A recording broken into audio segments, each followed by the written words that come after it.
Welcome to the 5 Minute Blitz. My first guest here is... We are timing it. No longer than 5. On point. My first guest here, Josh Mitise. He is a specialist strength and conditioning coach. Give us a bit of an intro, tell us what you do. Basically doing training, strength conditioning, performance for athletes for the last 6-7 years. I've been training for 12 years. I've had this company for 9 years, Mitise Fitness for 9 years. Before that I had my own little ABN, own little personal training business through Fitness First. That was always fun. And then from that kind of branched out. So from that I just basically kept growing and learning and whatnot, doing more and more stuff, and here we are. Cool, that's awesome. So if you were to speak to somebody new in the industry, what would your best top 3 tips be? For a coach? Yeah, to be a coach. Be a coach, you have to have care, number 1. You have to know your shit like in depth, like super in depth. Anatomy, function, movement mechanics. And then the last one would be you have to commit to a very different sort of lifestyle that most people would be used to. Yeah. You don't get to like sleep in. You don't get to stay up. You know, go to bed early. So what about if somebody found themselves lost, wanted to get into the industry, where and how do they start? There's university degrees, there's certificates you can do. The first step I would say if they're a bit lost in life, don't come to this industry. Too many people do that. But I would say if they're lost, basically go and do some training under someone. Like and not even internship, just go volunteer time and watch what happens, watch what they do. Follow them around, not just in the gym, but also like outside of that, and see what it actually involves before you actually invest the time and the effort. That's my top tip if you're looking to get into the industry, for sure, because there's a lot of stuff that people don't see. You can see the flash and you see, oh yeah, cool, you know, it sounds great to train someone, yeah, but what actually putting into that?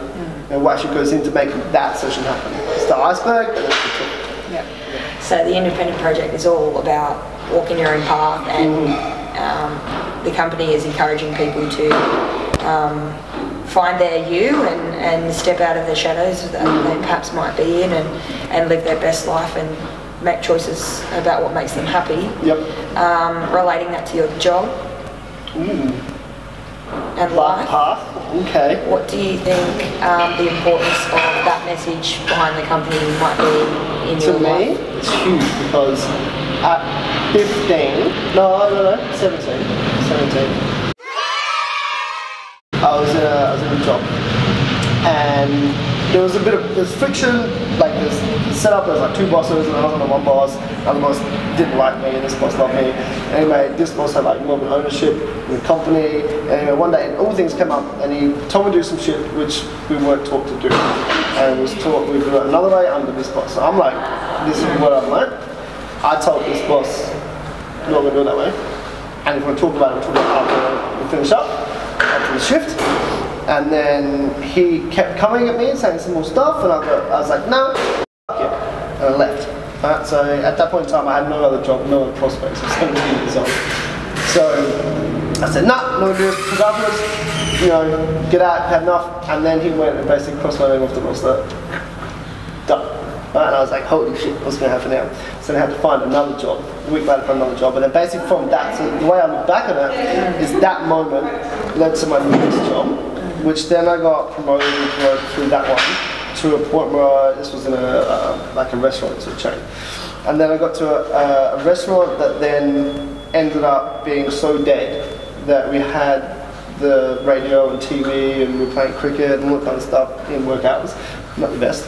And then from that, out of the radio for training certification. Training certification led to me getting a job in the gym. That gym led to me doing my shit now.